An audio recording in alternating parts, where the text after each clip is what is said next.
আমারই চেতনার রঙে পান্না হলো সবুজ, চুনি উঠল রাঙা হয়ে। আমি চোখ মেললুম আকাশে, জ্বলে উঠল আলো পূবে পশ্চিমে।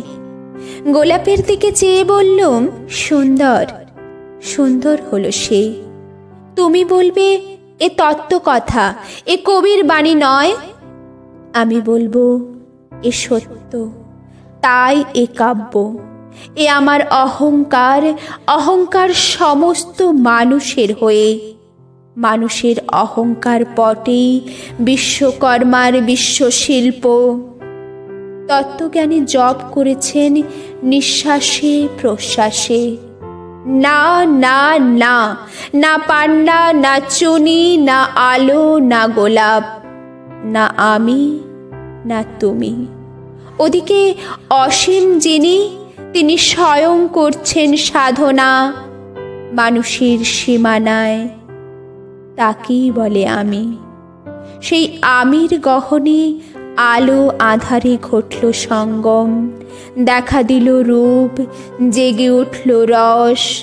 না কখন ফুটে উঠে হলো হাঁ, মায়ার মন্ত্রে, রেখায় রঙে, সুখে দুঃখে।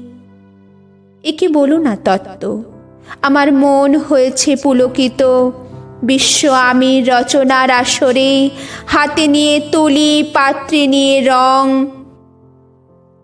পণ্ডিত বলেছেন, বুড়ো চন্দ্রটা নিষ্ঠুর চতুর হাসি তার। মৃত্যুদূতের মতো গুঁড়ি মেরে বসে আছে সে। পৃথিবীর পাঁজরের কাছে একদিন দেবে চরম টান তার সাগরে পর্বতে। মর্তলোকের মহাকালীর নতুন খাতায় পাতা জুড়ে নামবে একটা শূন্য। গিলে ফেলবে দিন রাতের জমা খরচ, মানুষের কীর্তি হারাবে অমরতার ভান। তার ইতিহাসে লেপে দেবে অনন্ত রাত্রির কালি। মানুষের যাবার দিনে চোখ বিশ্ব থেকে নেকিয়ে নেবে রং। মানুষে যাবার দিনে মন ছিনিয়ে নেবে রস। শক্তির কম্পন চলবে আকাশে আকাশে, জ্বলবে না কোথাও আলো। বিনাহীন সভায় যন্ত্রীর আঙুল নাচবে, বাজবে না সুর। সেদিন কবিত্বহীন বিধাতা একা রবেন বসে নীলিমাহীন আকাশে, ব্যক্তিত্ব হারা অস্তিত্বের গণিত তত্ত্ব নিয়ে।